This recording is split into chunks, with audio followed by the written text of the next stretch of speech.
What is up, everybody? I hope everybody's having a fantastic evening.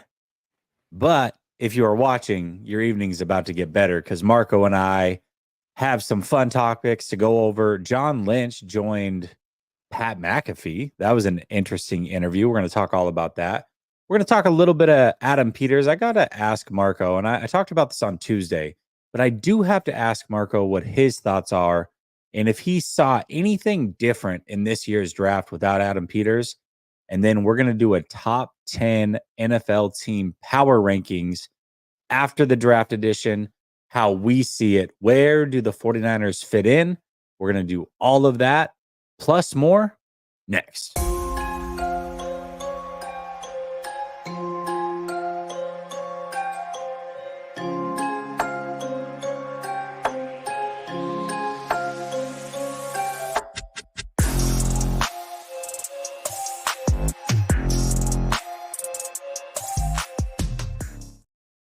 All right, welcome back to Last Second Sports, where we are giving you our take down to the last second.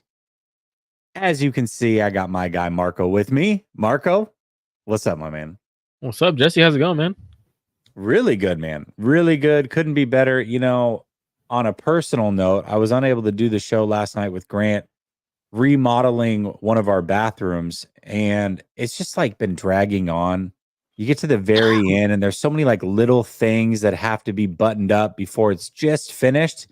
And I had to get those things buttoned up last night. So took last night off, unfortunately, but am back tonight with you, man, ready to discuss the San Francisco 49ers. How you doing? I'm doing good, man. It's gonna be cool once you have the finished product, man. My in-laws they remodeled a bathroom, and it was pretty cool to see the before, the demolition, and then the after. Like you're gonna love the after. It's definitely worth it, man. You know what, though? Here's the other thing. So this house, we bought it about 5 years ago when we moved to Florida, and it was built like 2006, I think. You also start to notice, like, when you start tearing things apart, how chintzy everything is. I Oh mean, yeah, they had like tile directly on drywall, and now luckily there's no water damage or anything underneath. It held up really well. Whatever they used to hold the tiles on worked really well, but ultimately just it wasn't done right. It wasn't waterproof the right way. So we're going in on the back end, doing it the right way, making sure everything is good and future proof. But yeah, it's a lot of fun, man. It is a lot of fun seeing a project go from beginning to end. One down, two to go. So it'll be a lot of fun. definitely sounds like your house was built by people in Florida, brother. Hey, it's all on cylinder blocks, however they do it. So, anyways, all right, man. Listen, John Lynch today was on with Pat McAfee, and he had a good half an hour interview. To me, a lot of it was fluff. They were kind of building into it, but there were some interesting things that came from that interview. Why don't you talk me through a couple of the things that you found interesting with the John Lynch interview and Pat McAfee? I mean, I did hear a lot of fluff from him, so I went back to watch Yeah. it just to see what he was having to say. And John's the ultimate know how to get around a question kind of guy. Like he knows how to just talk someone's ear off, and you're like, "Oh, Hey, that can was I tell you what great." I call that? This is what I call this in the corporate world. It's called the leadership circle, where you Oh, ask a absolutely. question and they talk, and they get right back to the beginning and they didn't answer your question. And that's exactly what he does. Like John Lynch is the ultimate corporate world kind of guy. Like that's why the Niners hired him as a GM in a way. That's what Kyle wanted out of a guy. And a lot of the questions, like, bro, just shut up and answer the question. Like, and I actually got great insight when he actually asked who deserves credit in the organization for drafting Brock Purdy. And I thought this was the most intriguing answer that we've gotten from a Kyle Mm. Shanahan John Lynch answer in terms of who scouted Brock. So he gave credit to two people. He said the most important credit goes to Steve Slowick and Brian Greasy, and he mentioned that they were the two dudes who were extremely high on him. And Slowick, which is Bobby Slowick's brother, was like, you know what, this guy pounding the table for him. He changed the culture at Iowa State, XYZ. And then Brian Greasy was like, hey, no, his film really does match it. So it's like for me, so when you have people pounding the table for a guy, it still shocks me that he went last in the NFL in the draft. Like if your top scouts and your coaching staff is pounding the table for him, why'd you wait so long to take this guy with the last pick in the draft? Like that just tells me like looking into Kyle Shanahan and John Lynch's minds, what they truly thought of Brock Purdy, because they had high execs and coaches pounding the table for this guy. It's kind of interesting. It is really interesting. And I remember I had a third round grade on Brock Purdy. But when I started doing mocks, because the way that I see it is there's always a few prospects here or there that I like just from watching in the season. And I'd actually liked Brock Purdy the year prior. So I had a third round grade on him. So when I started doing mocks, I was shocked that he just kept falling to the last pick. I was like, okay, I guess I'll just keep mocking Brock Purdy to the 49ers, the last pick overall. There's no way he's going to fall that far, right? And sure enough, man, he just kept falling and falling and falling. And they got him at the last pick. But the fact that some of those guys were pounding the table for him tells you that they didn't see him as the final pick in the draft either. They probably thought he could have gone or should have gone a lot higher. But it's also interesting because not only do you have a little bit of difference of opinion within the organization, but also across the league. I mean, you see Ricky Pearsall is a great example. If the 49ers don't take Pearsall with 31, he might make it all the way back to him at 63. You never know with the way that other people see it, right? But the 49ers saw him as a first round value. And when you look at their first round value versus another team, they may have it completely different. So either way, man, they ended up getting Brock Purdy, but it was interesting hearing exactly who was in on Brock Purdy and who wasn't. We had heard some rumors, but now we know for a fact. The other thing that I found really interesting in this interview is he talked about the wide receiver room and how ultimately they weren't willing to move on from anybody that did take calls, but they like the wide receiver room as it is for this year. But he also talked about finding a way that they have some built-in stopgaps to get the rookies involved in the receiver room. And I mean, you can say that, but here's the numbers, Marco. You tell me what you think of this. So when you don't have, if you remove the numbers from Christian McCaffrey, Deebo Samuel, Brandon Ayuk, and George Kittle, your main guys that catch the football, this includes Juwan Jennings, by the way, there was only 69 total catches that went to everybody else on the team. 19 of those went to Juwan Jennings. And we also can't forget that 28 of those were in week 18 because none of those guys played. So really, the course of the season, you're talking about 51 catches. So assuming that those guys get the same amount of catches, if you throw roughly the same amount, where do the touches come in for these rookie wide receivers? I don't understand it. And that was something I took away too, because he's like, oh, we have a plan. So my guess is the plan, maybe throw the ball more. I mean, maybe that Kyle Shanahan has finally realized, you know what? My offense is a little stone age in a way, even though it's like about 60-40 run pass. We're the last team in the NFL to throw the ball. Maybe he understands, you know what? I need to trust Brock more. I need to truly let Brock Purdy throw the ball. And that's how you get these guys targets, because 51 targets, like you said, is not a lot. Reality is you want your number one draft pick, Ricky Pearsall, to get 51 targets at least in a season, like especially year one when he's 24 years old. So for me, and when I say stone age, I know that's going to be taken out of context. I just know for a fact. So what I mean by that is when you're Kyle Shanahan's offense, he's older in the sense of it's a run first offense, and in the league, it's right now it's passive. If you want to win Super Bowls, you got to throw the ball. You have to have that quarterback that could put the weight on his shoulders in crucial situations and truly win you games by throwing the ball more. Now, do they trust Brock to do that? I don't know, but that's the only way you could operate in getting guys like Ricky Pearsall and Jacob Cowing touches this year. I don't know if that's Kyle's plan, but 51 targets to go around, and like you said, 18 or 19 of those catches were to Jennings. That means that puts you at 40 or 30 roughly, and I don't see Pearsall or Cowings just completely taking over the Juwan Jennings role or the Deebo Samuel role where they're going to get heavy targets. Yeah, I don't either. I mean, one thing he said, like before he went into that, he did preface, hey, sometimes you've really got to build for the future while also trying to take care of the current. And then he talked about how they have roles for those guys. I think that the way that I saw that was roles could be anything. I mean, maybe that's punt returns, maybe that's kick returns. That's how you get them involved there. Jawan Jennings, I wanted to add this comment here. Dumpster Fire says you just proved that they didn't have wide receiver depth, Jesse, and that's why they added some. Yeah, but Jawan Jennings is pretty good, is he not? He only had 19 catches last year. So if you think that Jawan Jennings is a good player, then even 19 catches for him is pretty anemic. They just threw the ball less than everybody else by a wide margin. I showed the chart a couple days ago, and they not only do they throw it less than everybody else by a wide margin, but they threw it the percentage of times that they had 3 wide receivers on the field for those throws was also by far the lowest. So that does kind of tell you if they're going to get these guys involved. What you were talking about was they do need to throw more, and they also need to have 3 wide receivers on the field a little bit more. I'm also not, I don't think Debo's going anywhere. I don't think Ayuk's going anywhere, and I don't necessarily think Jennings is gone. But I still see if Pearsall comes out and he really impresses during training camp or these early mini camps, I could see them trying to get something for Jawan Jennings. I really could, because Pearsall to me is more of a slot wide receiver.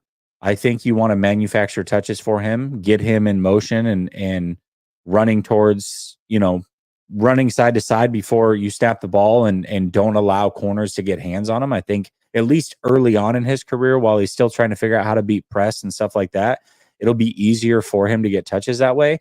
But I think him coming out of the slot is what makes a lot of sense. So maybe they find a way to go get something for Jennings versus just letting him walk this next year. I don't know. But ultimately, if all these guys stay, they do have some depth. You've got to imagine that Debo's going to miss a couple games here or there, so you'll get to see what Pearsall looks like and some of these other guys. And maybe they throw out some wrinkles and you just get some 5 wide receiver sets from time to time and get all 5 of them involved. I don't think that'll happen often, but it is something they can mix in. I just don't see, if I set the over under at 35 catches for Pearsall his rookie year, would you take the over or the under? You said 35? 35 catches. Damn. Probably going under. But I truly do think the Niners go a little more pass happy this year. So I kind of want to go over just because he has the opportunity to be that kind of guy who could get 40 to 50 catches as a third receiver. But I don't see the Niners passing that often. But a way you can manufacture some catches, right? What about you sit Christian McCaffrey a little bit more and you put in a third down pass blocking back, a guy like Isaac Guerrero who could pick up blitzes and stuff like that. That's 67 receptions right there, 83 targets that you're getting from Christian McCaffrey by just taking him out of the game a little bit more often. Now, come playoff time, he's healthier. But like you said, special teams is going to be a way they manufacture touches. And I think that's going to be the thing. And I think Jawan Jennings actually has signed his tender. He has. It's funny though. I bring this up because I thought a couple days ago he didn't, and then the chat got my mind right, and I went through and double checked, and certainly he did. It was like the 20th of what was it, March, I guess. Somehow it flew under the radar. I never saw it. A lot of people never saw it. I've been watching other shows, and they've been saying the same thing. They didn't think he had signed. So, Paul, you're not alone. I thought this just a couple days ago. He has signed his tender.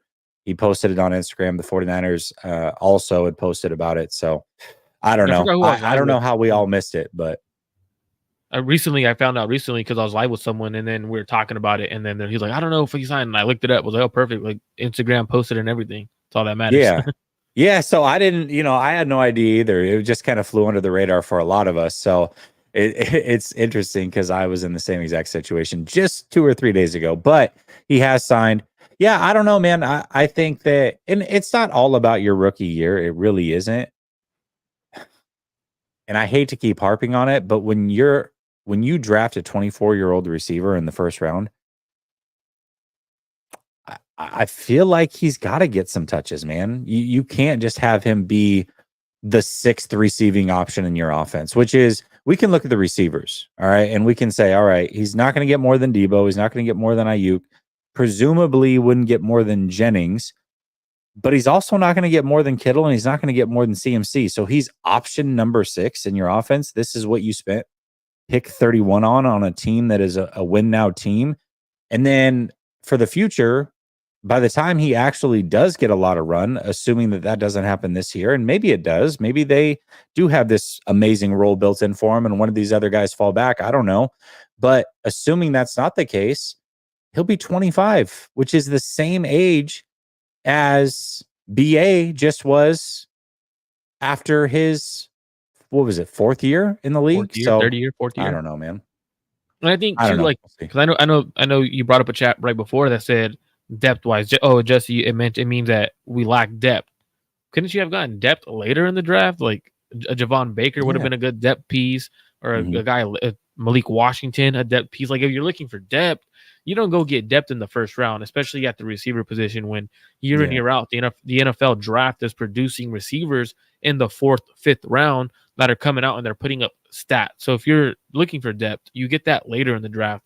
The Niners are truly looking for a guy to replace Deebo Samuel within the next 2 years, and that's why they went Ricky Pearsall, and that's something that's going to move moving forward. We'll see with the 49ers if he can replace Deebo at a high level. For sure. And Ray says, could it be a post-June 1st? I really don't see it, not anymore, especially the way that John Lynch was talking in that interview. He made it sound like it's pretty final, that they're good with what they have. Like, yeah, we took some calls. That's all over now. We're moving forward with this wide receiver room as is. Now, that doesn't mean that these guys always tell the truth, but I just feel like that time has come and passed if you were going to make a trade. And looking at it, this team, it's the same argument I made for Eric Armstead. It was like, well, Eric Armstead was a full-on free agent after this year. Like, just keep him on the team. He's better than a lot of people, even if you only get him 8 games, whatever, you're paying him anyways. Might as well just keep him on the team and try to go win a Super Bowl one last time with him. It's the same argument I would make for Deebo. No, I don't see it happening, but I guess anything's possible.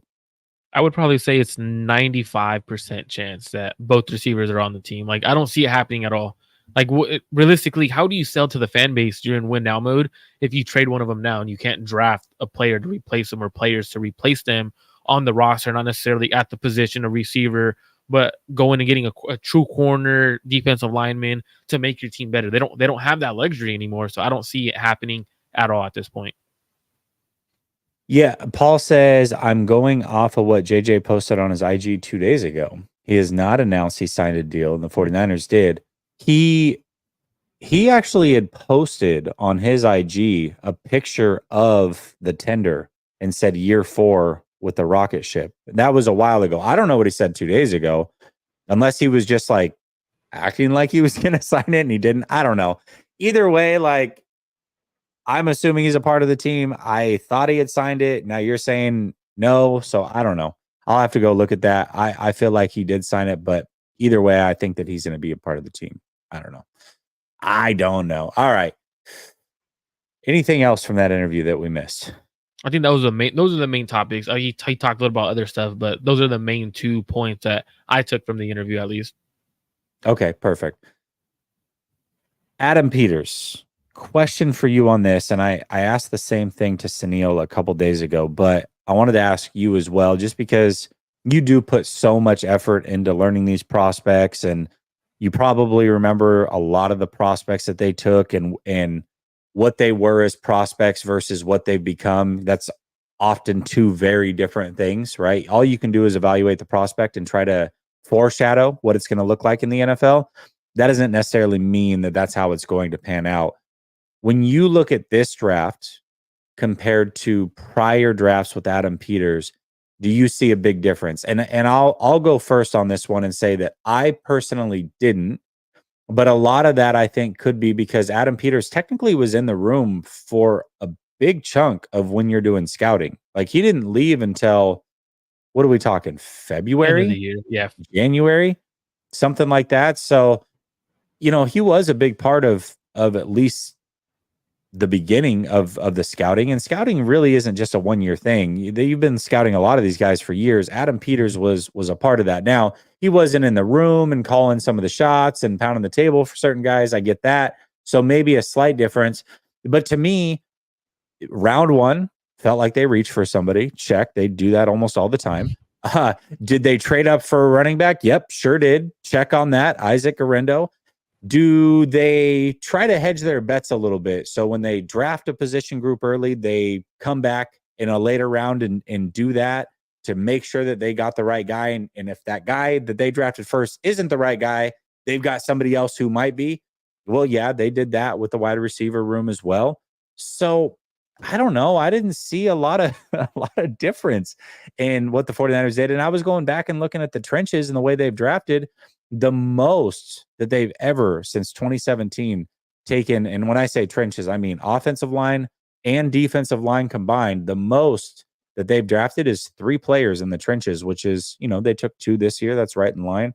So I don't know. I didn't see a lot of differences. Did you see any differences?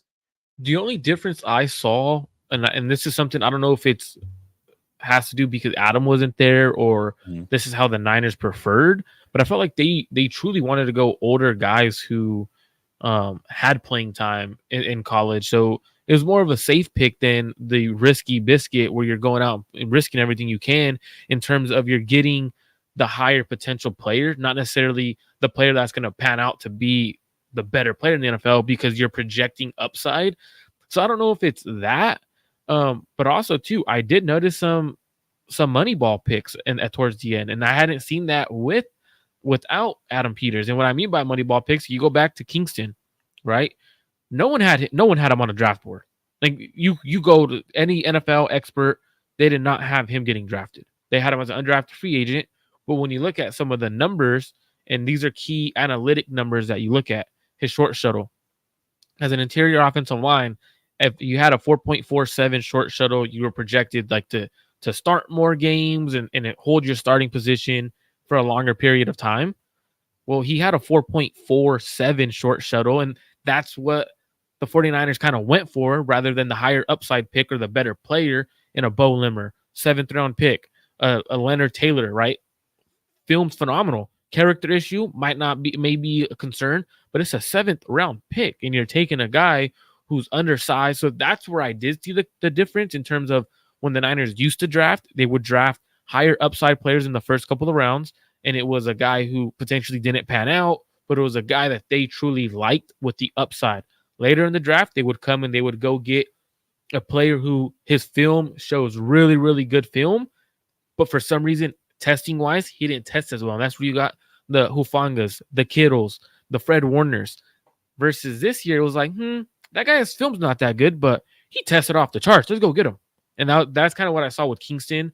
Batoon didn't test well. Film's not that great either. So that one's like kind of a little interesting as well. So that's the only differences I noticed without Adam Peters versus Peters being here. Yeah, that is interesting. I guess that is a little bit of a difference. I didn't catch that. That's Ray actually brings up a good point. He says the Niners not only got him, but they got 2 in the draft and a free agent on a budget who all had a 4.47 or below shuttle. Might be something to that, Marco. And that's something I noticed on all, like when they took Kingston, I was like, went back because the reason why I had watched Kingston wasn't because I was like, hey, this guy's draftable, I'm gonna watch him and sit down. I don't do that. Like I like to go and find some guys who I'll go off of other people's boards who do they have draftable. When I watched the Caleb Williams tape, when I watched Brendan Rice tape, he showed up, but for not for good reasons. So that's why I know Kingston. And I felt like that was a Moneyball pick. They're like, you know what? It matches these analytics. These analytics have proven with guys, for example, there's like Jason Kelsey's like the number 1 for this analytic and everything like that. So maybe they're onto something. Maybe they just were like, hey, it's a 6th round pick. Who cares anyways? But interesting thing that I found from that. Yeah, well, and they, to me, I think, first of all, I don't think there's any reaches really, especially round 5, 6, and 7. You kind of just taking flyers, throwing darts at the dartboard. Now, the 49ers darts that they throw in round 5 specifically have been incredible. And then obviously you hit on Brock Purdy in round 7, but ultimately, I don't think you can really reach there. Round 4, you can reach there. Really, rounds 1, 2, and 3. That's where your reaches actually come from. Your big time reaches. I think in round 4, Garendo might be considered a reach. Really, not just because of where they drafted him, but because they traded 2/5 to make that happen. So maybe I guess you could consider that, but even then, it's like round 4, you're kind of on the borderline where I Mhm. don't know if you can ever reach as much in round 4. You definitely can in rounds 1 through 3, in my opinion. And I agree because later in the draft, when Adam Peters was around, or during the time that the Niners had success, it Mhm. wasn't them going the athletic traits in those later rounds from 4 to 7. It was whose film shows up week in, week out, and they're the better player. And that's what they were essentially drafting. First 3 rounds, and we've all said it. The Niners in the first round, they suck because they draft high upside players who have potential and they never hit their potential. And that is something that, hey, maybe Adam Peters was part of that. Maybe Mhm. Adam Peters was a terrible first round or first 3 rounds guy, and maybe he's gonna suck in the first 3 rounds, just like he did in San Francisco. Who knows? But that's something that I was like, wait, normally Niners are going high upside here, first round, second round. Like normally if Kool-Aid McKinstry was there on the board when Adam Peters was there, I truly think they would have gone Kool-Aid McKinstry, knowing that he has the high potential, or going the AD Mitchell or the Xavier Leggett, who they have explosive athleticism. They could change your franchise, and instead they didn't. So that's where I'm like, it's gonna be fun to watch for the next couple of years now. They kinda it's interesting because they kind of flipped, right? Because I guess now that I'm thinking about it, early on, they would go with the high potential guys a lot, and that's where they would miss, and then they would go off of Mhm. film late, it seemed like. Now it's almost like they flipped. They took the high potential guys late, which actually I think makes more sense to do that. Just take Yeah. some flyers, you never know. And then they went with like the steady Eddie guys. Like Ricky Purcell, I don't think his ceiling is near what a lot of those receivers that went after him is. But what I can say is he's certainly more polished than those guys right now. Like if he had to step in and play right now, versus some of those guys, I think he would perform better. Now, in 2 years, I don't know that that's still the case, but right now, I would say, hey, higher floor, lower ceiling, and maybe that's all they're looking for right now. I don't know. But I think the difference too, though, is like let's say Ricky Pearsall hits his ceiling, right? Let's say Xavier Mhm. Leggett, Mitchell, and a couple of guys who got drafted after them hit their Yeah, ceiling. Their ceiling's a lot higher for sure. than Pearsall. Same thing with some of the corners that were there. Cooper DeJean, his ceiling, Kool-Aid McKinstry, their ceilings But are a let me lot ask you higher. this. Let me ask you this. Can we'll use AD Mitchell just because I know that you liked him a lot, right? Can you see a scenario where AD Mitchell, obviously, you can see him as possibly a number 1 receiver in the long term. I know that you like him that much, but could you also see a scenario where he just completely is a bust and doesn't pan out? Oh yeah, absolutely. Because you had like Okay. again, you're going a guy who has the freak potential. So if he doesn't reach that freak potential, it's gonna look like a bust pick because he's gonna be a 500, 600 yard receiver for the next couple of years, and it's not gonna look like the true player that everyone was hyping or everyone wanted.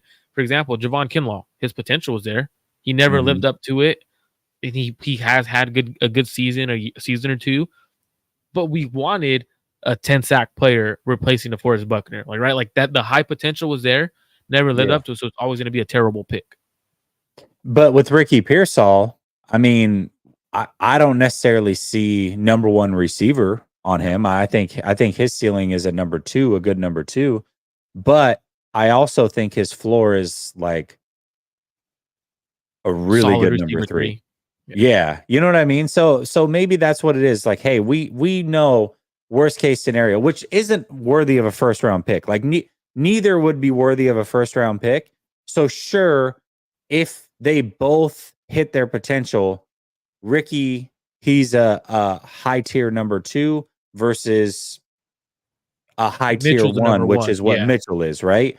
Yeah. But I could see Mitchell being a 400-yard guy every single year and not panning out. And Ricky, it's like, okay, worst case scenario, once Debo's gone and he's in the spot, it's like, I think he could be worst case 650, 700 yards every single season. Again, Yeah. not worthy of a first round pick, but a little bit higher floor. So that's what they're looking at. Just go with a little bit more safety, especially if, and this is a possible scenario as well. Remember, they only had 22 players that were first round picks. Maybe they didn't have any of those receivers as first round picks. They really wanted a receiver there. They felt like the talent was just as good there versus some of the other positions. They didn't have any more players left on their first round board. So they're like, hey, let's just go with a safety option. Okay. And that's honestly a good way if you truly believe, for example, going the safe player is a good thing if you think Brock Purdy is the real deal, right? Like if you think Brock is the franchise quarterback that you're willing to pay 60 million a year, it's a smart move because now you're putting good players around him and he's going to elevate a good player to make them a great player. So that, I mean, like at the end of the day, it's not nothing wrong that they took Ricky Pearsall. It's just a little bit earlier than we would have wanted, and that's just the differences that I noticed. So like safe players all around, in my opinion. Yeah, and now I want to point this out because a lot of people talk about it like, hey, the slot receiver position is extremely important. Safety blanket, remember Julian Edelman. But when you look at all the really good slot receivers, most of them are UDFAs. And the one that's not, that is most recent, which is Cooper Kupp, third round pick. So slot, if you're getting a pure slot receiver, they're not first round guys. Those are not guys you take in round one because they have to produce from the slot. They can't go be outside receivers and perform at the same level. The outside receivers are traditionally what you take because those are your guys that go up and get the ball, and you got to be more athletic, and you're facing number one corners and all those types of things. If he does end up playing in the slot, that's where I think he's probably going to fit best personally. But slot guys are not first round picks traditionally. So, again, it is what it is. He's on the team. Now we're just going to root for him. That's what we do as fans. But ultimately, that's not traditionally, I should say, that's not what you do. You don't take slot guys in round one. So I'm not gonna let you sit here and call Julian Edelman an undrafted free agent, bro. He was drafted in the 7th round, all right? okay, all right. You're right. What Amendola, Welker, weren't they UDFAs? Yeah, I believe so. Okay, that's how. So overall, I think those guys were UDFA. Edelman, you're right, was a late round pick, and then Cup was round 3, I believe. So yeah, traditionally, not really first rounders. PDX Snyder says Debo moved only if a good training camp cut player is around. Yeah, man, I think it'll take a lot to move on from Debo at this point. PDX Niner says only they would need the cap this year. And that's the other thing, too. I'm so back and forth on the Debo Samuel thing because what they did with Eric Armstead is they let him go. He was set to be a free agent. So basically, he was off your books after this year outside of a couple $1 million for signing bonus stuff. Now you have to pay him $15 million next year to not be on the team. Debo Samuel, it's like if you move on from him now and you just take the cap hit now, you'll have a couple $1 million that trickles over like next year. But if you decide to wait till next year, you're going to take a cap hit not only next year, but probably the year after, like you did with Armstead, right? So that's what makes this really difficult. What are you going to do? How are you going to handle paying these guys when they're not on the team versus just letting them go, taking the cap casualty now, knowing that your team is still really good and he fits under that number and you can afford to do that? I don't know. I just think there's multiple ways to look at it, but I'm just not a fan of paying guys to not be here personally. I mean, you could also look at it in a way of going safe picks was because of that, right? Like you're going to safe pick because you know you're going to have to cut Debo next year or trade Debo next year, and save that money. So you're getting a player who could at least come in and produce versus you're going an upside pick where you don't know what's going to happen with that upside pick. So I think that could be also a reason why they went the safe pick with Ricky Pearsall because truthfully we know he's going to come in and put up numbers. Like if you don't put up numbers and Kyle's offense has a good receiver, there's something wrong. Like that's truthfully what happens. Yeah, I agree with that. Dazza says if Debo is moved, that frees up more targets as well for BA, Kittle, and Pearsall. And the offense doesn't have to be designed around him. Yeah, I think that's the biggest thing with Debo. Debo is obviously a really good player. He's brought a lot to this team, and I don't want to throw shade his way. I love that he's still here for sure as a player and what he brings, but you do have to manufacture touches for him. Like you have to game plan around him to get in. He's not like if this was basketball, right? He's a guy that has to have the ball in his hands. He's not going to just impact the game in a big way without the touches being manufactured for him. And that's, to me, that's at a detriment to some of the players around him, to your point, Daza. And that was certainly at a detriment to the players around him in the Super Bowl, because they tried to force feed him the ball, because they know if Debo had gotten going in that Super Bowl, it would have been curtains. I mean, he can take over a game sometimes, and you're just like, dude, there is nothing the other team's going to do about it. So that's what they were hoping for. Hey, let's get the ball in his hands. Let's manufacture some of these touches. Let him take over the game. And then it's like we're rolling downhill. This is perfect. Unfortunately, he never got going. And because you have to manufacture those touches for him, nobody else got going either. And that's where the issue came in. And that's ultimately why you couldn't put up points consistently. And that's why you lost the Super Bowl. So I don't know. It's tough. Yeah, it's interesting. I felt like they manufactured them the wrong way during the Super Bowl. They were trying to do it downfield. I don't give them a quick bubble screen, get them going that way, where it's going to be a completion. You're going to get 6 yards out of it, and doing the slant stuff, the routes that he was running, not his MO. Well, and I would say, and Dale's talking about, they should have adjusted the game plan. They had the out, Dale, because remember, he got a little dinged up in that game. So they easily could have been like, listen, Debo, we know the game plan was this, but now it looks like you tweaked your hammy. We're going to go a different direction. You go be the best decoy you can be. Go block for us. Go do your thing. But we got to go. So they had the built-in excuse to change the game plan. They still didn't do it. So, all right, let's talk about these power rankings. Now, obviously, a game hasn't been played. The other part of this that I'm not taking into account for, and maybe you are, is the schedule.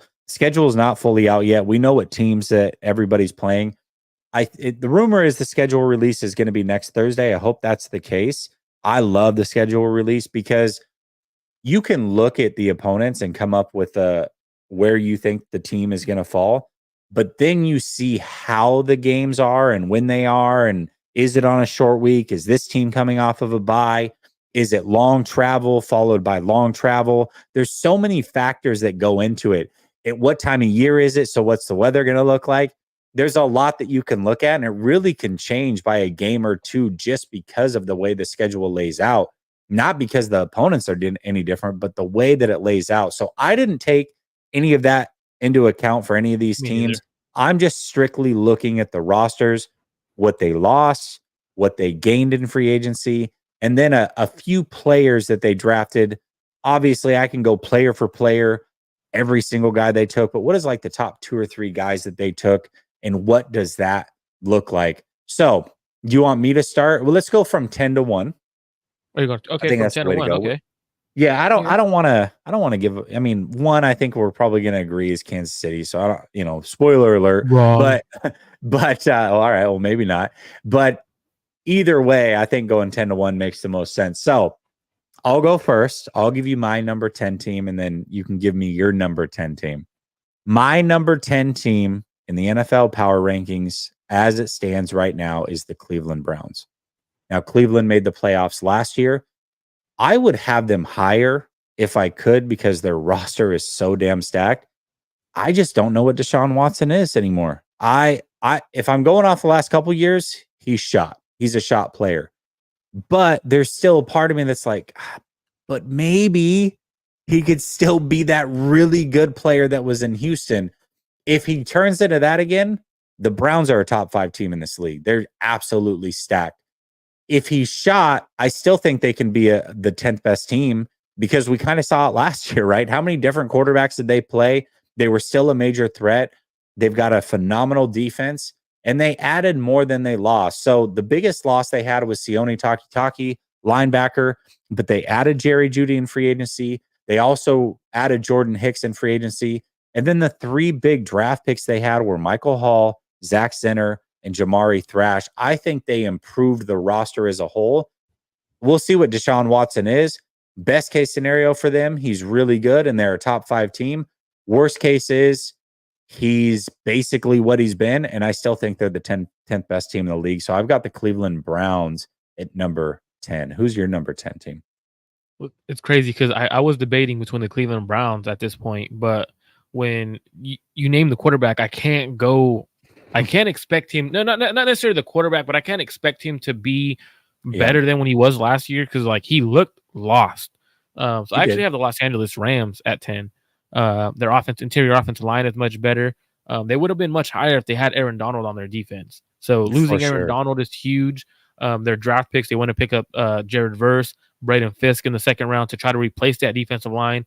They signed a couple of corners in free agency to up their. They knew that Donald was going, so they upped their secondary, even though their defensive line wasn't going to be as great. So I have them at 10 because they have a great offense. They lost a lot of defense, and hopefully Stafford or whatever the case may be could carry them. If you're a Rams fan, that's what you want. Niner fans know we're going to bully the shit out of them because they're the little brother. That is how it is. So Absolutely. I got to make sure I got to make sure I don't lose your follow. Your all your subscribers and everything. They're like, damn, Marco was just constantly hating on the listen, Niners. hold on. You know what I'm Hold saying? on. First of all, there's nothing you're gonna say that pisses him off more than me. I already piss him off enough. The ones that are here, they like me for me, I guess, is the only explanation I have because I'm very critical of the team by all means. So yeah, I don't think there's anything you're gonna say that pisses them off any more than what I already do. So just give your real opinion, man. If your real opinion is you've got, 10 teams above the 49ers, then say you got 10 teams above the 49ers. Like, I'm not holding back any punches. I'm giving my real opinion. I expect for you to do the same. If No, people I give my consider real it hate, opinion, but then I let just it want to let make it be. sure I throw in some jabs, like make sure, I'm not just a Niner hater. I'm a Niner fan, but I'm very critical of them. And a lot of people are like, you're overly critical. So let me make sure I throw in some jabs as a fan. I feel it. All right. Number 9 for me is the Buffalo Bills. I almost didn't have them on this list. And then I was debating between them and the Browns at 10. But ultimately, when you have, in my opinion, the clear second best quarterback in the NFL on your team, you're going to be really good. You're going to be competing. So the way that I see it is they lost Stephon Diggs, they lost Mitch Morse, they lost Jordan Poyer. A lot of big losses. However, they did add Curtis Samuel and Mike Edwards. And then in the draft, they got Keon Coleman, Dwayne Carter, and Cedric Van Pran. I just think ultimately they're in a flux year. I don't expect them to go super far or anything like that, but I do still think that they're going to win their division. I think that Josh Allen is an absolute stud. So barring an injury to him, I think that they're going to be fine. And I actually think Stephon Diggs is addition by subtraction for that team. I do. Because now you're going to see a lot more two tight end. You're going to see a bigger commitment to the run like you saw down the stretch. You're not going to see him force feeding the ball to Diggs in some weird areas. He's going to, by proxy, he's going to have to play it safer. He just is. And I think for him, that's a good thing. He's also going to be an absolute threat with his legs like he always is. He's going to get you 35 plus touchdowns this year, no matter what. That's what he always does. So, Josh Allen's that deal. I think the defense got younger and probably healthier. That's been their biggest issue. They've had a lot of big name players, but they just couldn't stay healthy. So ultimately, the way that I see it, the Bills, I have at number 9. Who's your number 9 team? I actually have the Cincinnati Bengals at 9. And the reason why I have them at 9, they have a stacked roster, right? Like they lost DJ Reader. They might lose T. Higgins. So I don't think they're going to lose him. But I don't think they will either, but we never know. Trey Hendrickson's also requesting a trade. But my biggest reason on having him at 9 is because of that injury that Joe Burrow had. I was talking to a guy who does like physical therapy and stuff like that for college and professional athletes. And he's like, dude, he's like, the injury he has is rare. Like, you don't see this in athletes. He goes, I don't know how he's going to bounce back, how he's going to be able to grip a ball, how he takes hits. He goes, he likely does bounce back because he's a super athlete. He goes, but that's a very big concern. Their offensive line is also a concern. They just took Amarius Mims. And if he's starting at left tackle or right tackle, wherever he is, the likelihood of him getting hurt or him being a good pick, they're about the same, 50-50. Like, he's more likely to get hurt than he is to be a great pick for them. They replaced DJ Reader with Chris Jenkins, which I thought it was a good pick. Picked up Jermaine Burton, who should be another solid. So they upped their offense, right? Like, they went offense this draft, especially getting Eric All. I just don't think they have enough with the injury. The subtraction of DJ Reader is going to be huge. I believe they lost a corner as well in free agency. So just very interested to see how they go. Yeah, I actually don't have the Bengals in my top 10. And that was a tough one. That was like the one that's probably my biggest snub is the Bengals. And but the problem is when I looked at 11, this is what it really came down to. Number 10 came down to 4 teams for me. It was the Browns. And 3 are in that division. The Browns, the Steelers, the Bengals, and the Jets. Like those were the 4 teams. I'm like, how do I decide between these teams who to put in here? And I just simply had to go by the team that I think probably stayed as close to possible as what they were last year and has, in my opinion, the best defense out of those teams. So I had to go with the Browns, but I mean, I don't know. I could see a situation where the Bengals are there. The Steelers, the way they reworked their draft was so impressive to me. They got 3 starting offensive linemen off rip. Very impressive, crushing the trenches. But I just I couldn't go with the Bengals, man. I couldn't. They're super talented. We'll see how it ends up, but I had to leave them off my list. So So did you leave the Jets off your list too? Then I did, yeah. it makes sense. I Yeah, I did. had that was the hardest one. I had them bouncing around with the Bengals, and I was like, you know what? Just looking at their roster and everything, is A Rod still A Rod?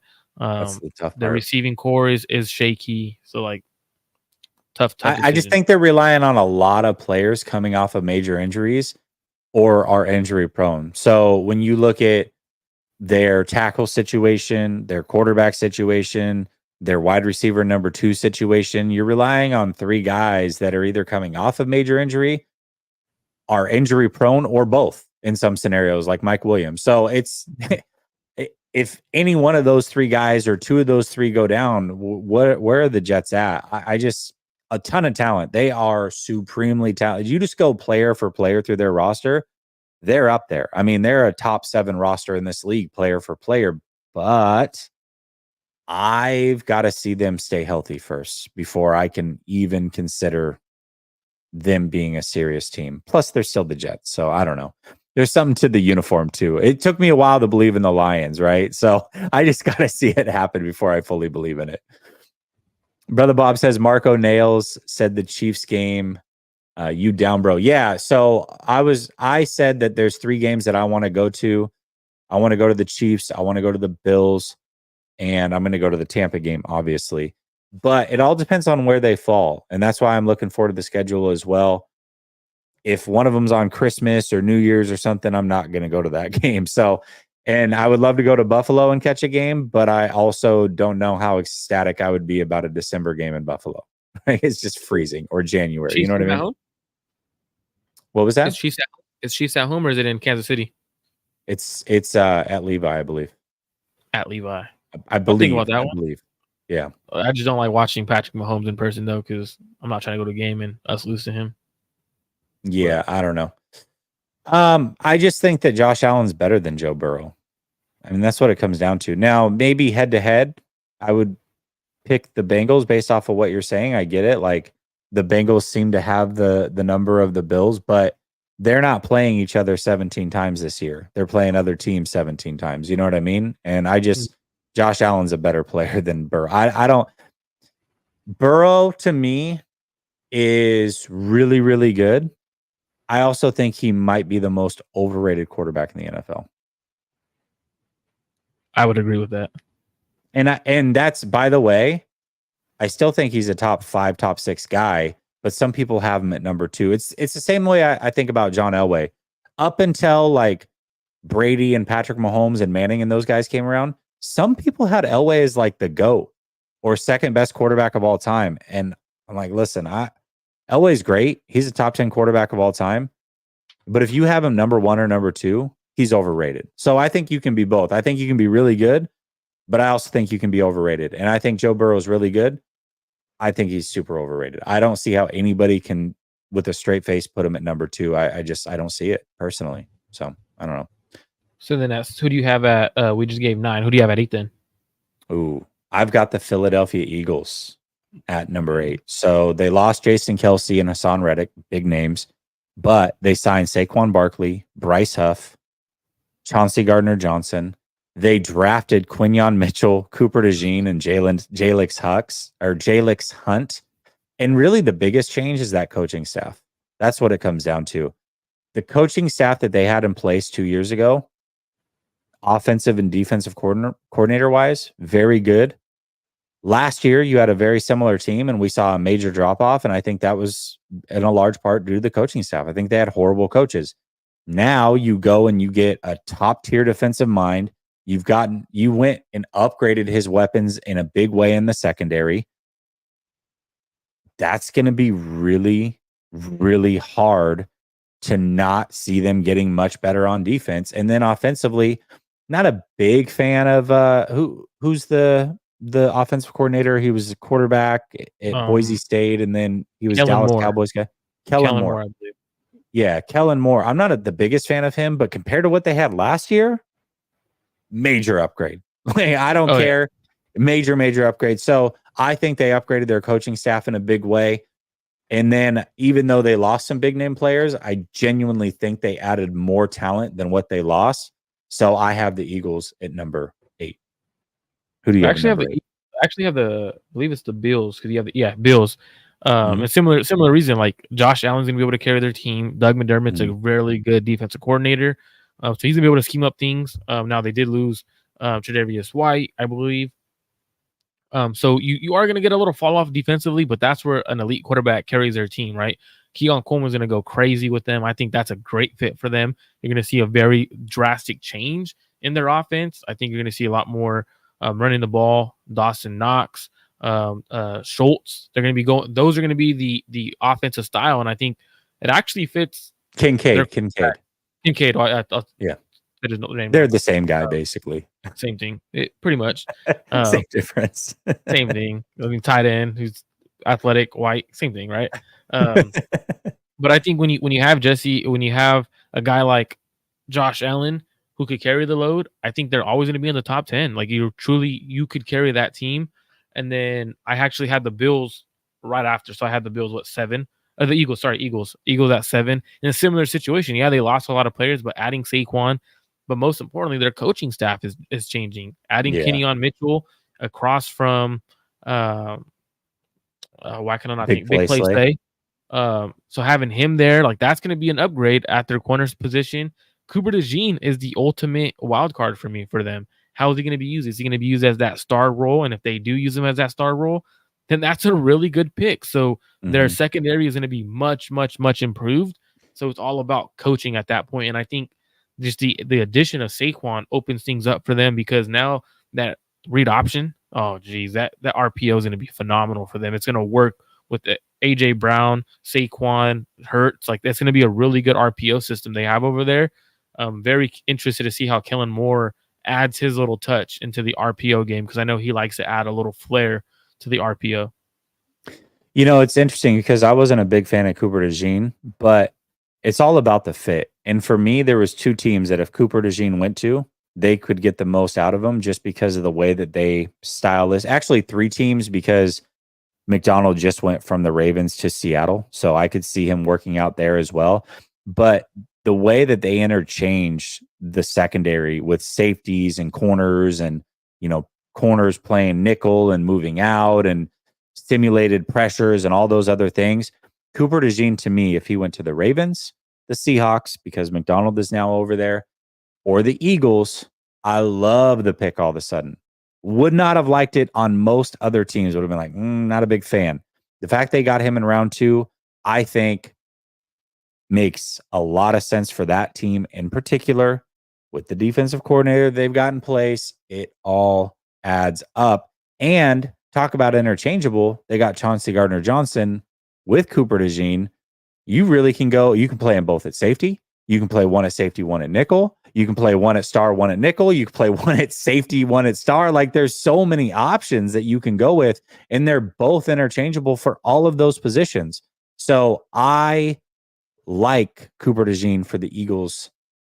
And if he had gone to the Ravens or Seahawks, I would have felt the same way. But those are the only teams, honestly, that I would have felt that way. So I think, again, they had some big losses, certainly. I think they brought in more talent than what they lost. So I agree. All right. So you had the Eagles at 7. I'll give my number 7 then, and then we'll move on to 6. Number 7, I have the Green Bay Packers. Now, they lost John Runyon and Darnell Savage. But, and Aaron Jones as well.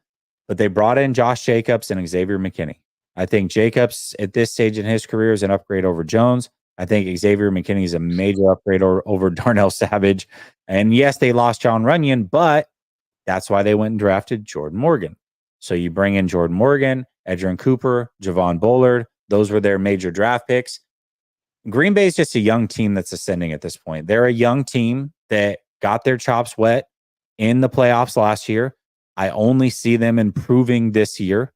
So ultimately, I think the Green Bay Packers, I have them at number 7. Now, again, if I'm comparing to them, the Eagles, for a great example, or even the Browns, or even the Jets for that matter, I don't know that they have as much talent on paper as those guys.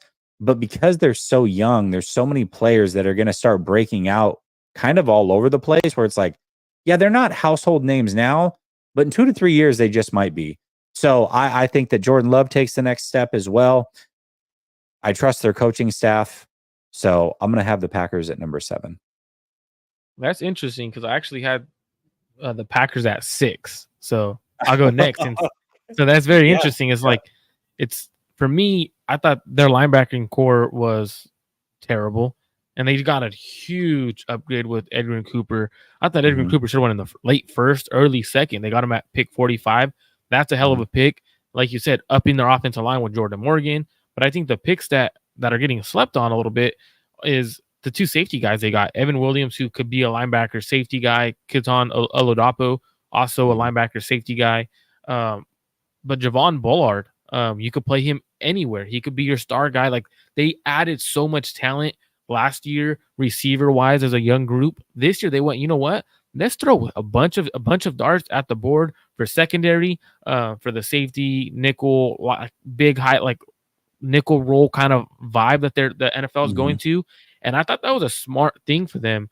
So I do think Jordan Love is going to keep ascending upwards. Their coaching staff is there. So to be honest, I think they're the team that if they could hit on all cylinders, because everyone forgets they started off the year solid, and then Jordan Love went on like this bad run, like where teams figured him out a little bit, and then he kind of came back to himself and started playing great late down the stretch, and he led a pretty good team, a young team to be exact, deep into the playoffs, in my opinion. I thought that was a lot deeper than anyone had anticipated them to go when they let go of Aaron Rodgers. Yeah, absolutely. My number 6 team, I think, is going to shock you a bit. In fact, I know it's going to shock you based off of where they were on your list. I have the Rams at number 6. Damn. So they lost Aaron Donald. That's crazy because they just lost Donald. That's crazy. They lost Aaron Donald. But you look at what they did to that offensive line. They just went and beefed that thing all the way up. Okay. They added Jonah Jackson. They added Cam Curl in free agency. They also added Tre'Davious White. I didn't have him on my list as big time ads. He could be a big time ad, but he's also could just be shot, right? So big name. Tre'Davious White's a big name, but I can't put him as like a big ad yet. So they added Jonah Jackson. They added Cam Curl. Yes, they lost Aaron Donald, but how do you go solve for Aaron Donald? Well, you draft defensive line like crazy 2 years in a row. And you just throw a bunch of spaghetti against the wall and hope something sticks. Well, they actually had a couple guys from last year stick. And then you went and add Jared Verse and Braden Fisk to the mix. Braden Fisk, is one GM put it, said he's Max Crosby at the defensive tackle position. Dude, if you get a Max Crosby at defensive tackle, you're getting an absolute stud. They added Blake Corum in the draft. Blake Corum, I'm kind of iffy on, but you look at a team that is transitioning back to the running game. They're beefing up their offensive line. They've got, in my opinion, the best quarterback in the NFC. They've got, obviously, one of the better head coaches in the NFC. Listen, man, the Rams won 10 games last year, and they shouldn't have been anywhere close to that. I know they lost Aaron Donald, but I still think that they've added way more talent than what they let go out the building. And when you can run the ball and you can add in some beef like Jonah Jackson to that offensive line, I think that offense is going to be a freaking handful this year. They can control the clock. They can score with you if you want to go the shootout option. Cooper Kupp wasn't healthy for a big majority of last year. If he's healthy this year, man, watch out. I think the Rams can be a really, really big threat to the 49ers in the NFC West. I've got them at number 6. And I could see that because like, they have the roster. For me, it was more so losing one of the best players to ever play the game, all pro, Sure. Hall of Fame kind of guy. For me, was like, damn, I can't have them that high. Because if not, I would have probably had them right where the Packers are, and I would have just bumped everyone else down. But Aaron Donald just being such a great player, I was like, there's no way I could have them that high. Who do you have? Because now we're at 5, right? 1, 2, 3, 4, 5. Yeah, we're at 5. Mm-hmm. Who do you have at 5? I'll let you go I have before the 49ers. I have the Okay. 49ers at number 5. Obviously, we know the biggest departure is Eric Armstead. The biggest addition in free agency is Leonard Floyd. We know the draft picks, Ricky Pearsall, Renardo Green, Malik Mustafa. I think the 49ers, the names changed. I don't know that they got a lot better. Now, they don't have to get a lot better, right? They were this close to winning a Super Bowl.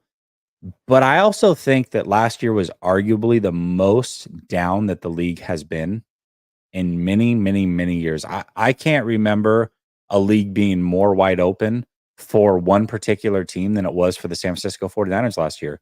The NFC was absolute dog water for majority of the year. They struggled with Green Bay and Detroit way more than I thought that they should have in those playoff games. I thought they were the clear better team and should have been. They were the experienced team and the better team. Yet both those games came down to the wire. I don't understand it. And then you had the way better roster than Kansas City, yet you still couldn't figure out a way to get it done. And now you're looking at all these teams, and it's like, well, you stayed roughly the same. The names changed. You stayed roughly the same, and everybody else around you is taking major leaps forward. It's really hard for me to put them any higher than number 5 at this point. So right now I've got the San Francisco 49ers at number 5. Who do you have at number 5? That's very interesting because my number 5 and my number 4, I'm going to give them both together because when I was doing this, it was very, very hard for these two picks. And the only reason why I went with one over the other, and I'll explain that right now. So I went with the Lions at number 5.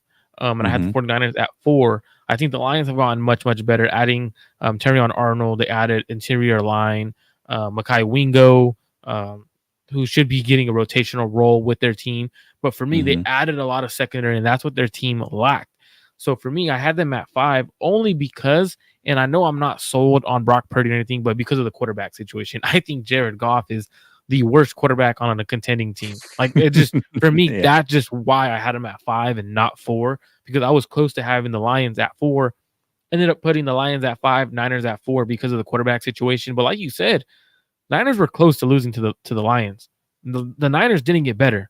Truthfully, if you don't get better, you get worse because everyone else around you is getting better. So essentially, the Niners did, in a way, get worse because everyone around them got better. So that's where the Lions could. How much better did you get? Can you finally knock off the Niners? You were up a lot of points. It was 17 in the NFC Championship game. So things could change in one offseason. The Niners didn't really add much. It's can everyone stay healthy for another year? Can things go your way? And I don't know. I mean, the Niners at 4 for me and Lions at 5. That's where I'm at right now. And it's because of the quarterback situation. I know a lot of people hearing that are going to be like, what the hell? Marco has them at 4 because of Brock Purdy. And they know I'm not huge on Brock Purdy yet. I want another year of consistent play from him to give him that stamp of approval. Yeah, and that's totally fair. I was back and forth as well. That was my 5-4 team, was Detroit and the 49ers. I put the Lions ahead of the 49ers, though. So the players they lost were Chauncey Gardner-Johnson and Jonah Jackson, which I talked about how big of an addition Jonah Jackson is to the Rams offensive line. But they replaced Jonah Jackson with Kevin Zeitler, who's a Pro Bowl guard in his own right. So you went from one really good guard to another really good guard. So that's no drop off. Chauncey Gardner-Johnson, I definitely think losing him can hurt, but he didn't play a majority of last year. He came back and was kind of a shell of himself for the playoffs. He was just a name. In fact, a big majority of those snaps, he wasn't even playing in the playoffs. So you go and get Carlton Davis, you trade for him, you add DJ Reader, which if anybody's unsure who DJ Reader is and what he brings to the game, go watch the Bengals game last year for the 49ers and look at how he messed everything up the middle.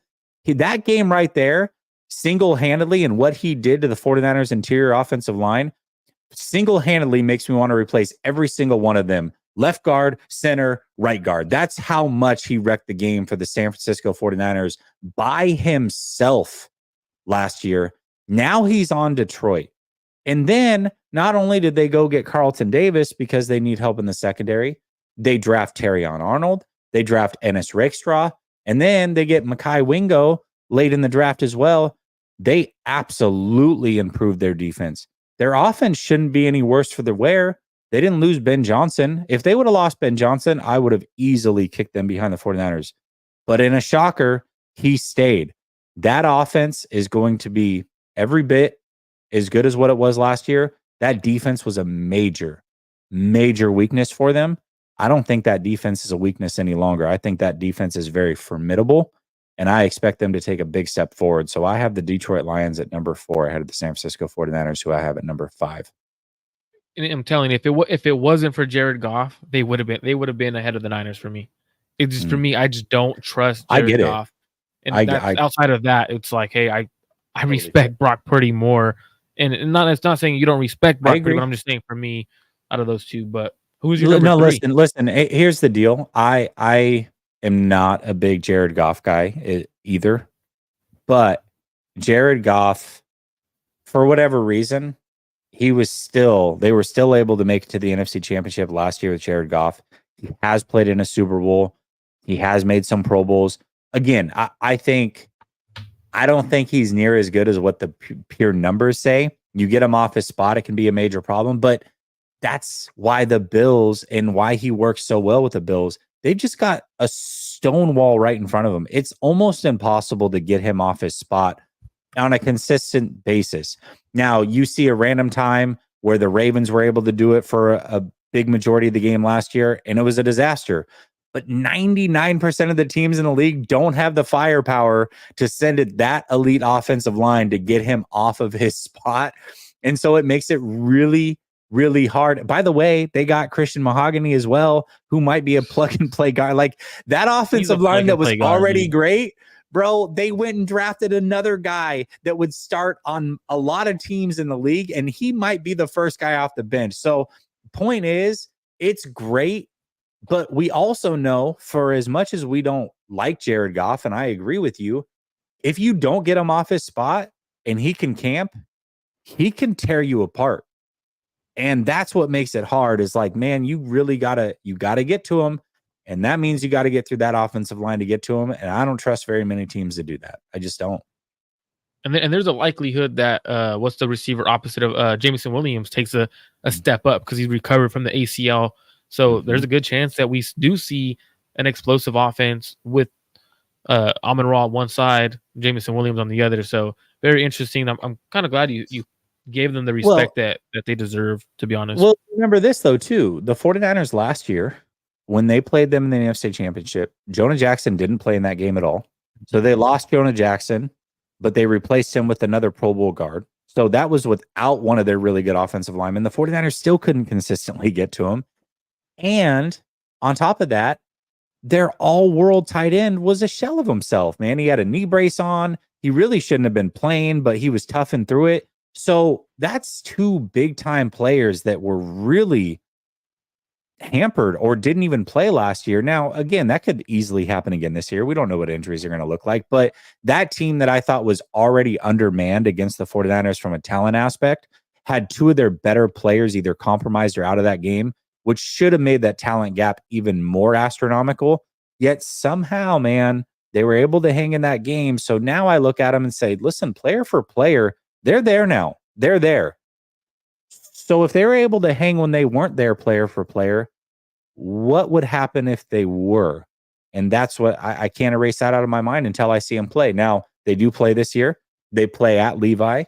I think it's possible the 49ers just might mop them. And maybe that's the case, and then I'll be super happy about it. But right now, roster for roster and knowing what it is, I got to put the Lions. I mean, if you don't want to go on the road to Detroit, there's a good chance you have to win that game. You're going to have to win that game. Yeah, you have to win that game if you don't want to go on the road. So absolutely. All right. Now we're into the top 3. I'm really curious to see how you have this because there's a team that hasn't been announced. It hasn't been. That I know has exactly what team we're talking about too. that has not been brought up yet. And all of a sudden, it looks like we've both got them in the top 3. It's just where do they fall? Do you want to go at number 3 first, or do you want me to Yeah, go? I'll go 3. I have the Texans Okay. at 3, and you probably do too. Or you I might even have don't. them higher. I Damn, do. that's crazy. So for I me, do. when I look at the Texans, man, how do they get better? They added Stephon Diggs, right? But not only did they just add Stephon Diggs, they added Joe Mixon. The Texans are a legit team, man. Like, but Yeah. for me, it's not even the additions of those 2 guys. It's the addition of CJ Stroud, right? And what do I mean by that?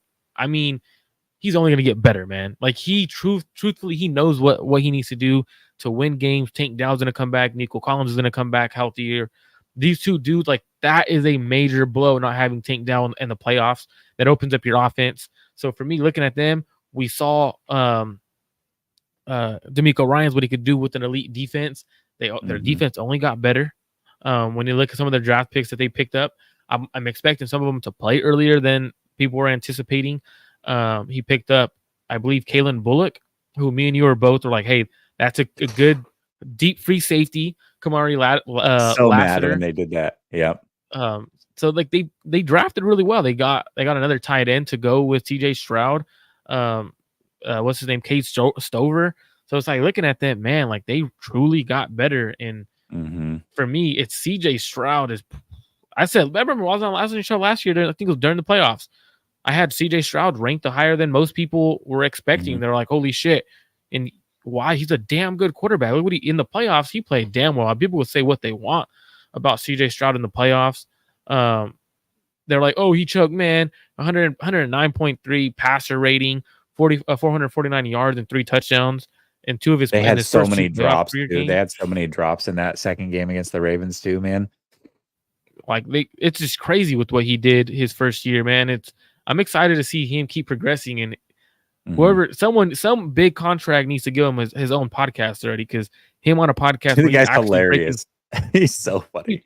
He's fun. Not only funny, he brings great football analysis. Like he actually talks about the game and he respects the game. Versus, like, I thought it was great when he shut up Micah Parsons. Well, no. Here's the thing: is he's funny, but it's unintentionally funny. He's serious. He's very serious. He's not trying to be funny, but he takes the craft so seriously. And when he's on there with a personality like Parsons, he's hilarious because he's dead serious. He's like, you don't know what you're talking about. You're an idiot, which is hilarious. He's very serious, but it's also comedic relief because he's just genuinely that intense with it. I love it. Yeah, he does need a podcast. He's serious business at all times when he's talking football with him, and that's my favorite part about CJ Stroud. Football is business for the guy. Yeah, absolutely. Brother Bob says we have Kyle Levy, so we are number 1 regardless of no Super Bowl. All right. Daz says a lot of 49ers fans seem to be optimistic about our chances this year. However, we barely beat the Packers and Lions. Rams narrowly lost to the Lions, and yet they all got better while we stagnated. Yeah, I mean, I think this, a lot of 49er fans have this thought that the 49ers are just going to waltz right back to the Super Bowl. And I just don't see it that way, man. I really don't. I think if they made it to a Super Bowl this year, and especially if they win it, that they overachieved a little bit based off of where I have them in the preseason. So not big time. They're still one of the better teams in the league, right? I'm not calling them garbage. I just had them at number 5, but when I think you're the 5th best team going into it, last year I thought they were the best team. This year, if I think you're the 5th best team, at least roster-wise, I had them going to the Super Bowl and losing to the Bengals. So, but ultimately I had them going to the Super Bowl and losing. They went that far. This year I don't have that. I had them as a 12-win team last year as well. And I had them as a 12-win team going to the Super Bowl and losing. That's exactly what they were. They were a 12-win team that went to the Super Bowl and lost. So I feel like I had a good feeling on it last year. I'm going to double down. I don't think they make it back to a Super Bowl. In fact, I wouldn't be shocked if they lost in the divisional this year. So for me, I'm going to agree with you here because I said the Niners wouldn't win a Super Bowl with Brock Purdy last year in his first true year starting. I don't think they get back to the Super Bowl. I don't think they have the roster, and then the Super Bowl hangover is real, man. it is real, but also they were blessed with health last year at a rate that we've never seen with this team. We haven't seen anything close to that in 10 years. And they were so healthy last year compared to what they have been. I don't know that you can have a team that is aging in very important aspects of it and expect that to duplicate itself. So I think it's impossible to predict injuries. Obviously, we're not rooting for anybody to get injured, but you have to be realistic about it. And injuries are a big part of the game. And the 49ers don't have depth in key areas, I think, along the defensive line or the offensive line where they can absorb a major injury to a key player there. And if that happens, their season's done, period. So, Absolutely. number 3, I have the Baltimore Ravens. They lost Patrick Queen and Kevin Zeitler. Their biggest addition was Derrick Henry. They drafted Nate Wiggins, Roger Rosengarten, and Adisa Isaac. So I think they had a really good draft. They also have some really young players that I think are going to fill in well for the players that they lost, the big name players that they lost. But still, they're young players that are unproven, and they've got to go and prove it. But the Ravens are just always there, man. They're always there. As long as Lamar Jackson's healthy, they're always going to be in the mix. We know what they bring to the table. They're going to be a tough-nosed team that punches you in the mouth. Now they just went and added to it with Derrick Henry. So the way that I look at it is Zay Flowers in year 2, I think is going to take a major step forward. That secondary was already elite. I think they somehow improved it this offseason. They're just a really good team. They're a really well-run franchise. And I don't think they're quite as good as what they were last year. I mean, they were absolutely dominant defensively. I still think that they are arguably top 2 defense in the league. I don't think they'll be quite as dominant, and that's why I have them at number 3, but they're still a very, very good team. Baltimore at number 3. So I assume you've got the Ravens at number 2, right? I do have the Ravens at number 2. When you look at them, I thought my favorite pick from the Ravens was Rasheen Ali, even though I was super high on Rosengarten and Nate Wiggins. I think he's the perfect back to complement Derrick Henry. That's just Derrick Henry in general is a huge addition to them because they didn't really have a stable running back core last year. So and also let's not forget the kid that was super speedy last year that Mitchell changed their whole offense. Mitchell changed their whole offense. He'll be back this year. And if he can come back and be the same player he was athletically, he brings something super. When they lost him, man, that offense for about 3 weeks turned into all of a sudden the most dynamic offense in the league. And as soon as they lost him and went back to more of, all right, we're playing it safe. We're going to win with our defense. And hopefully our offense can kind of hang in there and do what it needs to do. But man, he brought a change of pace to that team. So you're right. They drafted one, and then they've got him coming back. Plus, they have Derrick Henry, and by the way, you got Lamar Jackson. I mean, they're going to run the hell out of the ball like they always do. But I think they're going to be more explosive than they've been in the past doing so. And what's crazy is they got a starting right tackle in the second round at pick 62, just chilling there, getting Roger Rosengarten to start at right tackle where that's his best position. Like, man, Adisa Isaac was a really good pick. That Adisa Isaac was a Raven. Like, when you watch him coming out of Penn State, everyone talked about Chop Robinson and everything like that. I saw Adisa Isaac, and I was like, man, if he goes to the Ravens, he's going to have a really good career there. I'm excited to see what they do. I truly think their biggest issue is, can they stay healthy? They're the last couple of years, they can't stay healthy. And if they can stay healthy, they'll be fine. Their defense is really good.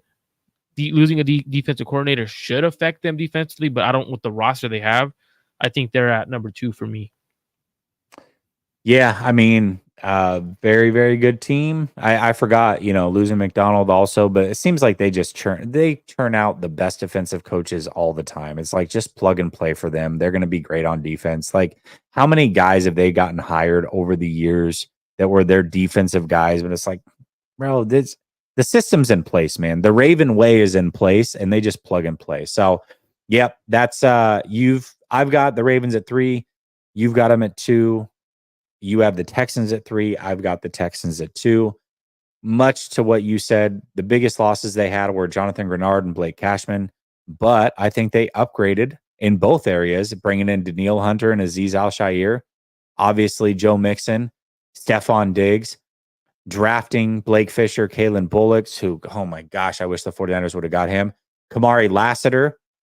We talk about one Ricky Purcell. Kamari Lassiter put the straps on him, shut him all the way out last year in college. So, they got him in round 2. They upgraded in a major way. And again, it comes down to CJ Stroud as well. I think we are entering an era where CJ Stroud is going to be a lead in this league, and he's going to be there for a long time.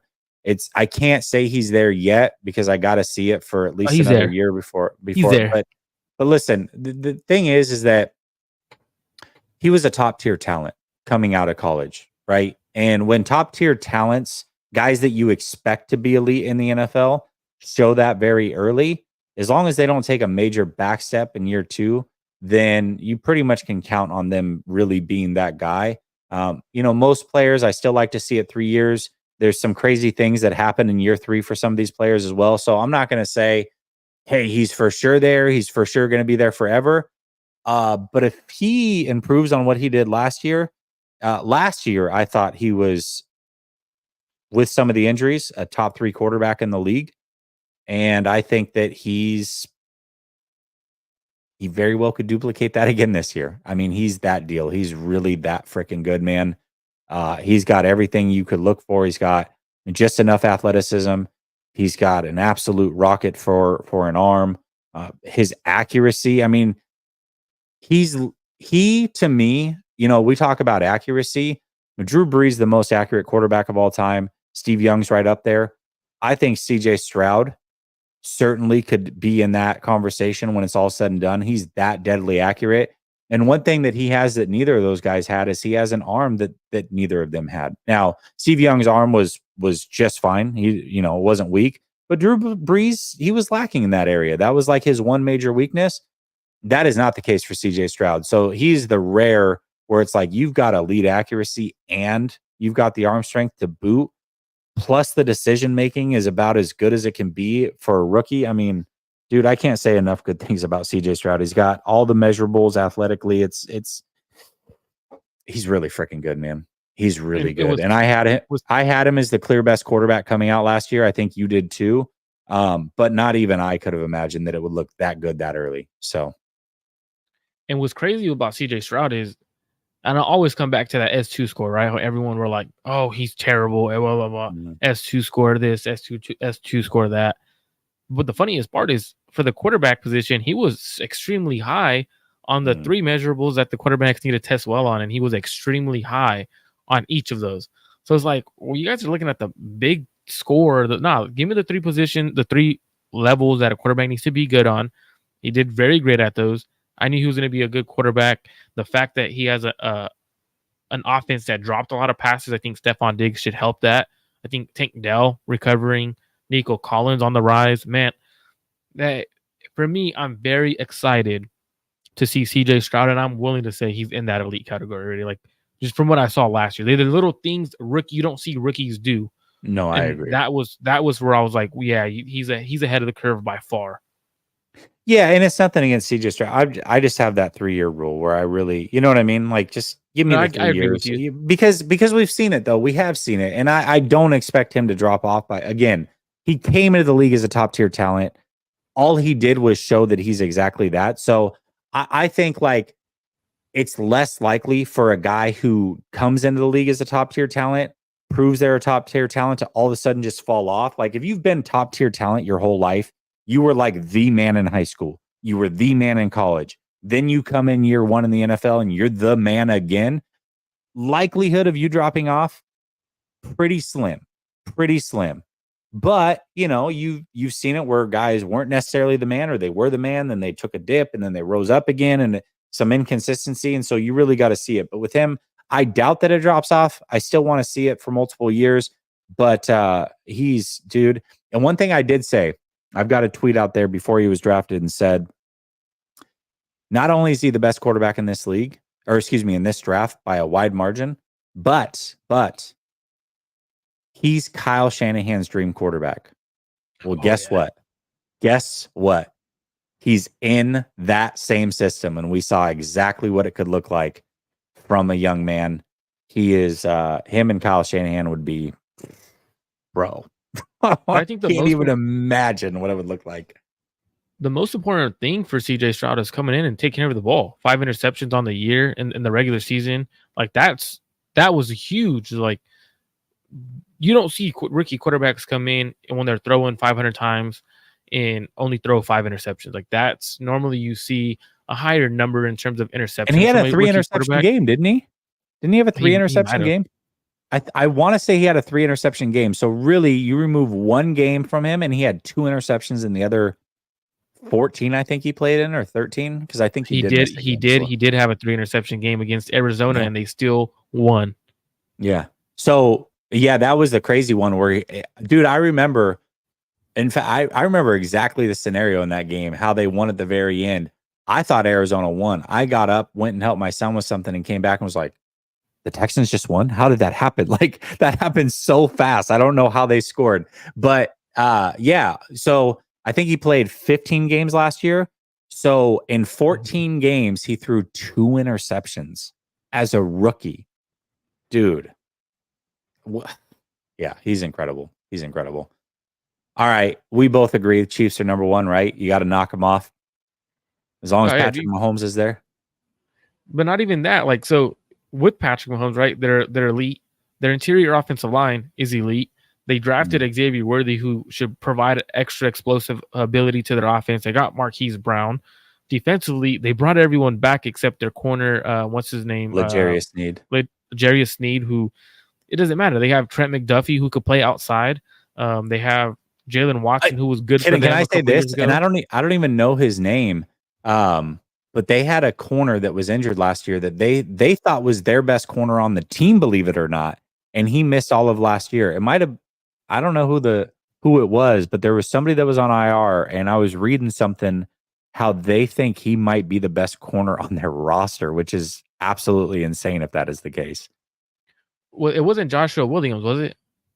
I don't know. I don't remember his name. If you said it, it's not going to ring familiar. I think it might have been a rookie or a second-year player that just didn't play at all last year. He had an injury.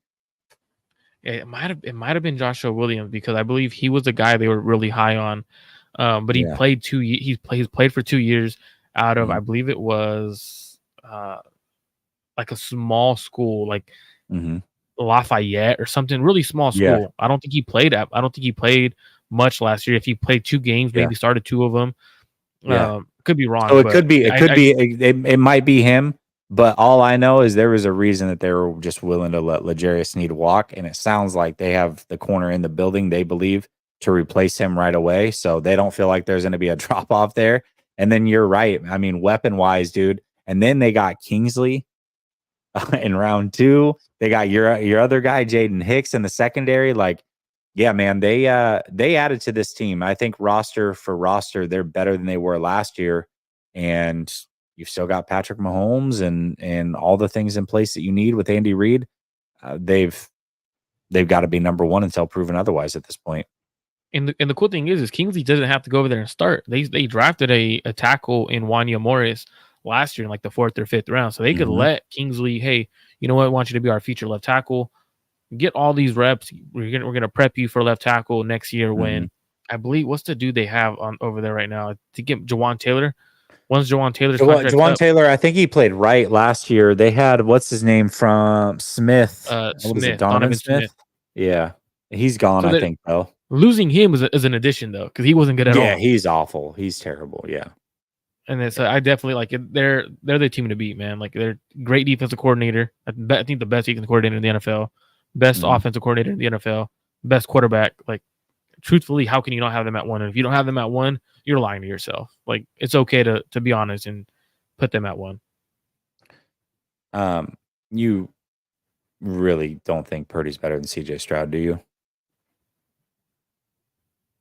Like, that's a serious question. Please tell me that you don't believe that's the case. Dazza says, aside from a massive regression, is there anything that stops the Niners from giving Brock Purdy a massive contract? No.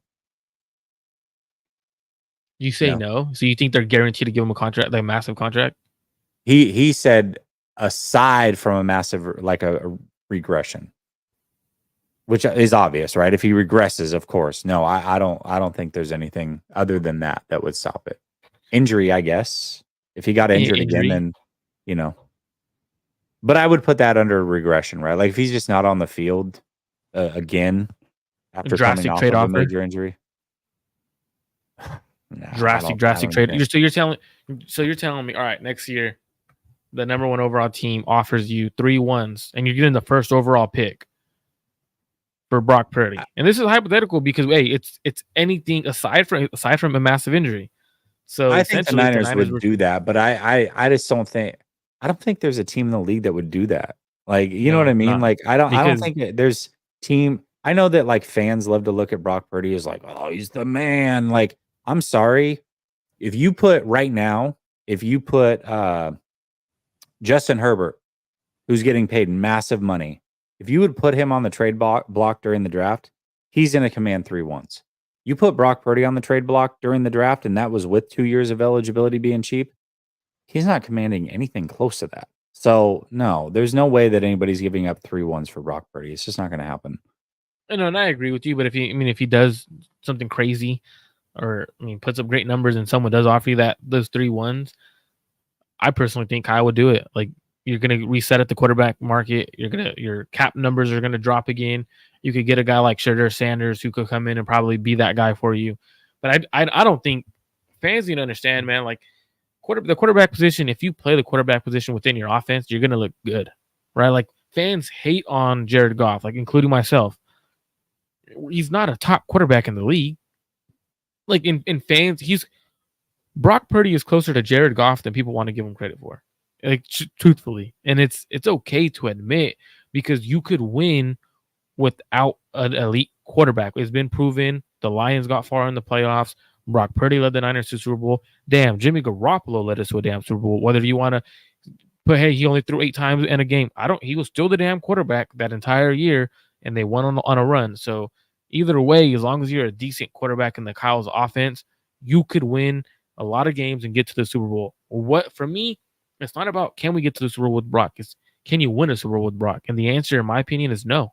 I don't think you can. And I think at that point is when do you have to figure that out after you pay him $60 million and you don't have anyone else on the roster where he's having to carry the rest of the load. And I think that could be a major disappointment for Niner fans.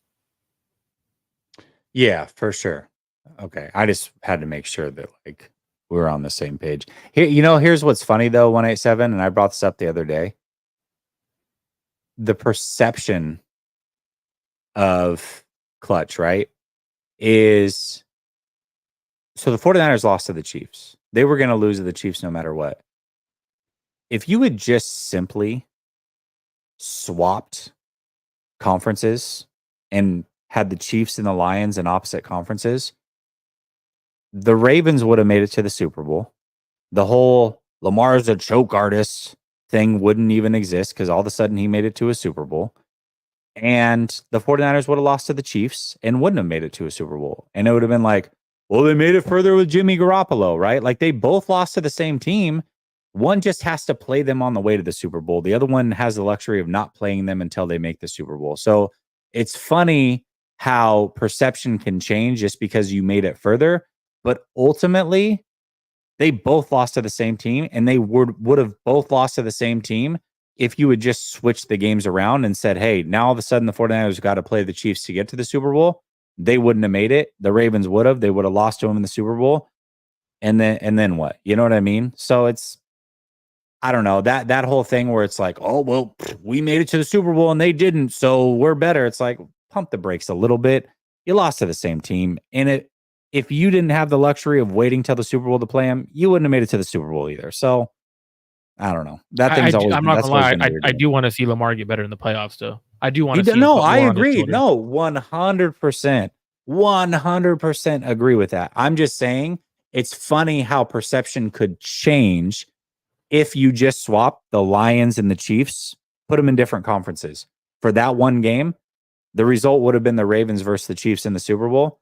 The 49ers wouldn't have made it. People would have been in an uproar because Brock Purdy couldn't get him as far as Jimmy Garoppolo. And then the whole Lamar can't get it done.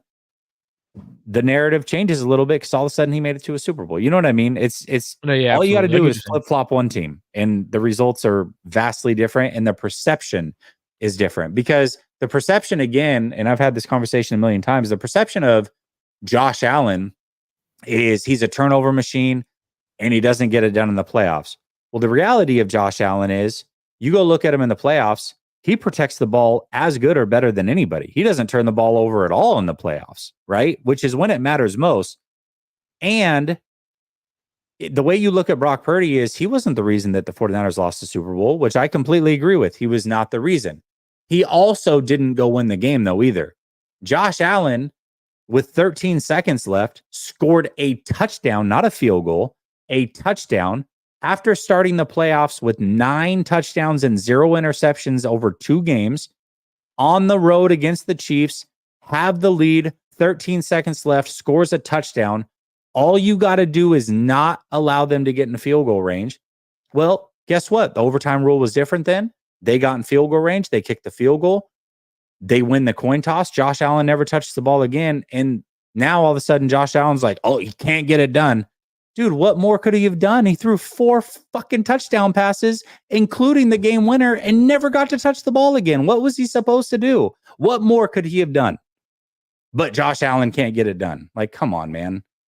It's like people, I know that people aren't not watching these games, but because he's not a 49er, it's like, oh, we got to find a way to throw shade because, you know, the narrative says he does this and that. And it's like, no, that's not the reality, though. Go watch the actual games and you'll know. Just like anybody, I guarantee there are a bunch of people on the internet that are like, yeah, Brock Purdy took him as far as Jimmy Garoppolo and he couldn't get it done and neither could Jimmy. They're the same guy. How much does that piss you off as a fan to hear that? You're like, dude, did you even watch the Super Bowl? Like, he did way more for this team on the way to the Super Bowl and in the Super Bowl than Jimmy Garoppolo. He is not the reason they lost the game. You should feel that way. That's the absolute truth. But then you can't go over the top and say, oh, Josh Allen can't get it done. He's a turnover machine. Well, he doesn't turn it over in the playoffs. Yeah, but he doesn't win the big game. Yeah, but he gave them a lead off of a touchdown on the road with 13 seconds left and never touched the ball again. What more could he have done? So if you look at Brock Purdy and say, hey, he's not the reason they lost, then you've got to apply that same rule to other players and stop just blanket looking at the stats, looking at who won or lost and coming up with an opinion because it makes you sound stupid. So that's it. But I mean, yeah, you're right though, because if you put Brock on other teams, right, how far does he take them? And how do you look at Brock on another team, right? Putting him on the Texans. Are the Texans a playoff team? No. CJ Stroud on the Niners, they win the Super Bowl. Like, that's how I kind of see it. Like, because you could move quarterbacks around on any team and the offense is going to change, play style is going to change. A lot of people like to be like, oh, well, Brock's done stuff that no Niner quarterback has done with since Kyle Shanahan's been here. No, 187 here. That is funny though. He has that trash can, which is really funny. That's the funniest trash can in the world. 187. Most people in here don't know what we're talking about, but a lot of people. This is the other funny thing, right? A lot of people know, and people aren't saying he's trash. That's not what I'm saying. I'm not trying to go that far, but people question him, right? As worst case scenario, you have him as a top 5 guy, bona fide top 5 guy. Most people have him at number 2. All right. But people question him and then have the nerve to say, I mean, how can you question Brock Purdy? He did everything that he's supposed to do. It's like Josh Allen hasn't, but you question him. Make that make sense. So I don't know. It's just weird. Whole thing's weird. Anyways, that's it for us this evening. Went a little bit longer than I knew. That top 10 could take a while, right? We had to talk through that. That's why we didn't do 5 topics like normal. I appreciate all of you in the chat, even the ones that aren't so smart. You know who you are. No, I'm just joking. If you think Josh Allen's trash, then I'm going to put you in that category. But other than that, you're pretty smart. I'm sure of it. Appreciate each and every one of you. Much love. I hope you all have a great weekend. Thank you so much, as always, for tapping in. Couldn't do it without y'all. Much love. Peace. Oh, hold on. I think we have a couple super chat. Okay. I don't miss these. Joey Mellon says, my night was ruined without the 49ers after dark. I'm sorry, dude. The bathroom. I had to finish the bathroom. Okay.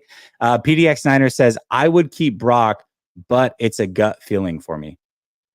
Yeah. I mean, I think when you know, right? And there's something to that. There is something to that where I don't know how to explain it, but when you know. When a player's great, you just know. And right now, I look at Brock Purdy, who had a phenomenal season. I don't look at him and put him in the category of those other guys. I just don't. Like, I don't look at him and get that feeling that he's that guy. Not yet, anyways. Maybe that'll change, but as of right now, I'm not there yet. We'll see how it goes over the next couple of years. That being said, much love. Peace. Peace.